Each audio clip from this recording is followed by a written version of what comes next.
हे प्रभु मेरे पास समर्पण करने के लिए कुछ भी तो नहीं है, जो कुछ है सब तेरा है, ये विचार माला भी तो तेरी ही कृपा का प्रसाद है, तुझको मैं कैसे अजब हैरान हूँ भगवान, तुझे कैसे रिझाऊं मैं, हर वस्तु में तू है, मैं तुझे क्या दे के प्रसन्न करूं। तभी तो आप बोलते हैं ना आरती में पता नहीं ध्यान देते हैं कि नहीं, गाते तो बहुत है, तेरा तुझको सौंपते क्या लागे है मोर, मेरा मुझ में कुछ नहीं, जो कुछ है सो तोर। अरे सोच के गाया करो, तब तो पता चलेगा कि मेरा कुछ है ही नहीं। अब मैं करते रहते हो। उसके बाद प्रश्न ये उठता है कि मेरा वास्तव में कुछ नहीं है, ये शरीर भी तो मेरा नहीं है, क्योंकि ये भी तो तेरा ही मंदिर है। तो कहते हैं जिस तरह तिल में तेल है, लेकिन कुछ ही लोग इसको खोज पाते हैं कि वास्तव में ये ईश्वर का मंदिर है। एक छोटी सी कथा आपको सुनाती हूँ और बताती हूँ कि हमारी जरूरतें क्या है। एक चुटकुला है, बचपन में एक चुटकुला पढ़ा था, आज उस चुटकुले का अर्थ समझ में आ रहा है। वो चुटकुला यूं था कि एक व्यक्ति, उसका घोड़ा कोई चोर उठा के ले गया, तो उसके घर आए बहुत सारे बंधु आ गए, मित्र आ गए, रिश्तेदार आ गए, और उन्होंने कहा जरा संवेदना प्रकट करिए, आए बेचारे का घोड़ा खो गया है। तो वहां देखा तो ये व्यक्ति बैठे हुए ईश्वर को धन्यवाद दे रहा था कि हे प्रभु तूने बहुत अच्छा किया। तो ये कहने लगे इसका दिमाग खराब है, घोड़ा खो गया, हम तो इसके लिए आए यहाँ पे थोड़ा इसका दुख बांट ले, ये तो है ना सिर झुका के ईश्वर को धन्यवाद दे रहा है। तो उससे पूछा तू क्या कर रहा है, तो उसने कहा कि मैं इसलिए खुश हूँ, इसलिए ईश्वर को धन्यवाद दे रहा हूँ क्योंकि मैं उस घोड़े पे बैठा नहीं था, नहीं तो चोर मुझे भी उठा के ले जाता। तो आज मैं सोच रही थी इसके बारे में, तो मैंने सोचा अरे चलो कुछ अध्यात्मार्थ निकाले इसका, क्योंकि अब थोड़ी सी बुद्धि आ गई है शायद। तो ईश्वर ने हमें एक घोड़ा दिया हुआ है और कहा है उस पर सवार हो जा और चल तू ब्रह्मलोक पे। तो परम धाम की प्राप्ति के लिए जो शरीर रूपी घोड़ा मिला हुआ है, उस पर तू सवार हो जा और तू ब्रह्म की प्राप्ति कर सकता है। आज मेरी समझ में आया, ऐसी मेरी सोच आई कैसे, लेकिन हमने क्या किया, अपने आचरण में लग गए। घोड़ा तो मिल गया, बड़े खुश, यात्रा भी करने को मिल गया, बड़े खुश, लेकिन हुआ ये कि घोड़े की है ना बहुत डिमांड होने लगी। पहले तो हमने उसका पालन पोषण किया, फिर हमने उसको सुरक्षित रखा, जो जरूरी है, ये बात बहुत जरूरी है। लेकिन घोड़ा की आंख बोली मुझे कुछ बढ़िया बढ़िया चीज दिखा। तो हमने कहा चल तुझे दिखाएंगे, सिनेमा चल, डांस देखने चल, अश्लील चीजें दिखाऊं चल। उसको उसने पूरी तरह सेटिस्फाई कर दिया।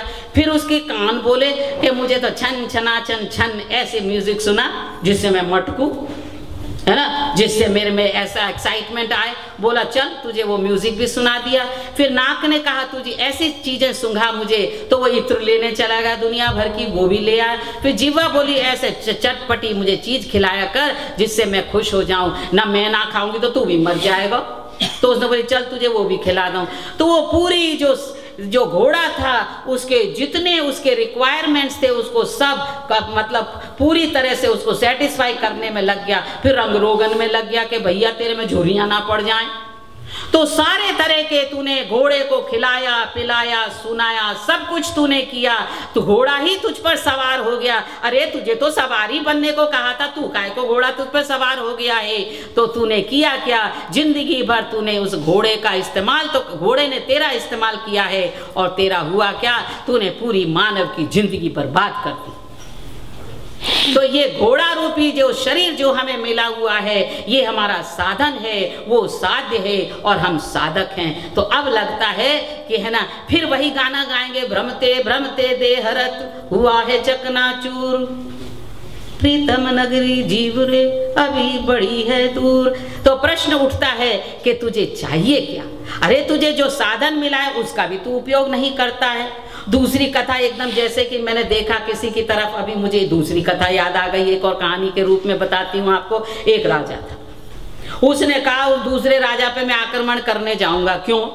क्योंकि बड़ा लोभी था। उसे कहा ये राज, वो बड़ा योद्धा था, वो गया आक्रमण करने। ये आक्रमणी राजा ने दूसरे राजा पर इतना आक्रमण किया, सिपाही मरने लगे, लोगों के सिर कट कट के गिरने लगे, जवान खत्म होने लगे और अंत में जाके आगे सेना ऐसी बढ़ी, प्रचंड युद्ध हो गया कि उस राजा का भी उसने कत्ल कर दिया। अब तो राज्य उसका हो गया। उसने घोषणा कर दी कि राज्य तो मेरा है, लेकिन उसने कहा मैं यहाँ रहना नहीं चाहता हूँ, मैं तो अपने ही देश में जाऊंगा, वहां रहूंगा।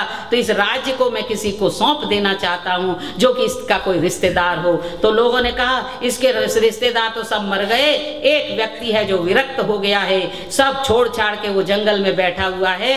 तो उन्होंने कुछ प्रतिष्ठित लोगों को भेजा 3-4 दफे के, जा उसको लेकर आ, उसको मैं राज्य सौंप देता हूं। तो गए, उसने मना कर दिया, दूसरी बार तीसरी बार नहीं। तो राजा ने सोचा मैं स्वयं जाता हूं। तो राजा स्वयं गए और देखा कि वे कुटिया में बैठा हुआ था। तो उन्होंने कहा चल तुझे मैं राज्य देता हूं, बड़े प्रलोभन दिए। तो विरक्त कहता है नहीं मुझे ना चाहिए, ना चाहिए, ना चाहिए। तो बोला तुझे चाहिए क्या, तू इस कुटिया में रह रहा इतना कष्ट में। तो उसने कहा अच्छा कम से कम इतना ही धन तू ले ले कि इस कुटिया में तू आराम से रह, तुझे खाने पीने का इंतजाम करता हूँ, कपड़े का इंतजाम करता हूँ। बोले मुझे ना चाहिए, जो मुझे चाहिए क्या तू देने को तैयार है। बड़े ध्यान से सुनिए, 4 वस्तुओं की बातें करती हूँ। ये समय हमारी गठित कवि कथाएं मैं बता रही हूँ आपको। तो उस आदमी ने क्या कहा देखिए, विरक्त ने, उसने कहा दोगे? बोले हाँ। बोले ऐसा जीवन दो जहां मरना न हो। पहली वस्तु उसने मांगी, ऐसा जीवन दो जहां मरना न हो। दूसरी वस्तु मांगी कि ऐसी प्रसन्नता दो जहां कलेश न हो, जहां गम न हो, रंज न हो। तीसरी चीज उसने मांगी ऐसी जवानी दे जहां बुढ़ापा न हो। चौथा उसने मांगा कि सुख हो जहां दुख बिल्कुल न हो। तो राजा बोला ये वस्तुएं तो कोई इंसान के सामर्थ्य में तो है नहीं, मैं तो नहीं दे सकता ये। तो बोले तो फिर मैंने कहा था ना कि तू मुझे क्या देगा। तो वो उसने कहा प्रभु ही दे सकता है तुझे। तब उस विरक्त ने कहा इसीलिए तो मैं यहाँ के बैठा हुआ हूँ कि प्रभु के आश्रय में और उसी की उपासना करने के लिए तो बैठा हुआ यहाँ पे। फिर तू मुझे वहाँ क्यों ढकेल रहा, जा तू ही राज्य कर वहाँ पे। 4 वस्तुएं मांगी उसने। तो कठोपनिषद में भी यही कहते हैं, अरे मृत्यु के बाद आत्मा का क्या होता है, यही तो नचिकेता ने पूछा, तीसरा जो उसका व्रत था। तो यमाचार्य ने कहा कि देखो कितने प्रलोभन दिए, इस बच्चे को पसंद नहीं आया और वहीं पर आ गया है आत्मज्ञान। तो आत्मबोध और आत्मज्ञान से ही हमारी अंतःकरण की शुद्धि होती है।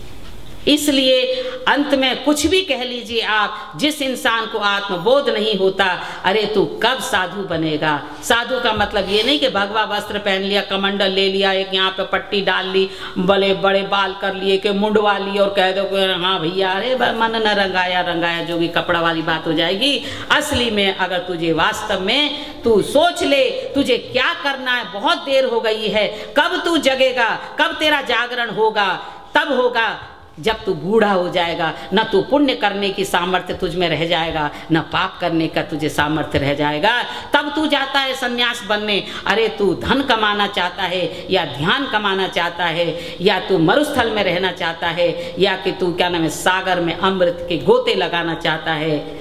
पूछो अपने आप से कि शाश्वत चाहिए तुझे कि तू किस चीज को ढूंढ रहा है। तो हमें ऐसी अस्थाई वस्तु के पीछे हम पड़े हुए हैं जो परिवर्तनशील होती है, जिसमें परिवर्तन नहीं आता है, जो शाश्वत है उसको तो हम ढूंढने का, हम तो भूल ही गए हैं कि मैं आत्मा हूं। और हम इतने मार्ग भ्रष्ट हो गए हैं। हमारे जितने संत यति सन्यासी योगाचार्य धर्माचार्य आचार्य और जितने दार्शनिक हुए हैं शास्त्र, उन्होंने यही कहा है, अरे भैया जान लो कि मैं आत्मा हूँ और मैं शरीर नहीं हूँ। आत्मज्ञान के लिए इतने बड़े बड़े उपदेष्टा हुए हमारे, ये जितने पुराण हैं, जितने वेद हैं, उपनिषद हैं, स्मृति ग्रंथ हैं, दार्शनिक शास्त्र, ये क्या नाम है जानवरों के लिए लिखे गए, हमारे लिए लिखे गए, और हम पढ़ते ही नहीं है उनको। तो कौन पढ़ेगा उनको? घर में सजा लेते, कंप्यूटर होंगे 10-12, इंटरनेट का भी सारा प्रोग्राम, सब एक्सेस तो उसके जो क्यों आते हैं पुर्जे सब रोज खरीदते रहते हो। अरे भैया और भी तो पुर्जा है, तुम उस आत्मा सारे पूरे शरीर को तुम भोजन खिलाते हो, पूरे शरीर का तुम आभूषण देते हो, लेकिन उस बेचारी आत्मा को भूल जाते हो, जिसको भी भूख है, जिसको भी श्रृंगार करना है। और आत्मा की भूख क्या है? भक्ति है। और आत्मा का आभूषण क्या है? आचरण। तो याद रखें कि मैं ज़्यादा नहीं बोलना चाहूँगी क्योंकि अभी भजन होने हैं। इतना कहकर मैं समाप्त करती हूँ कि पितर यज्ञ और 5 महायज्ञ हर एक व्यक्ति को रोज करने चाहिए। आपने मेरे शुष्क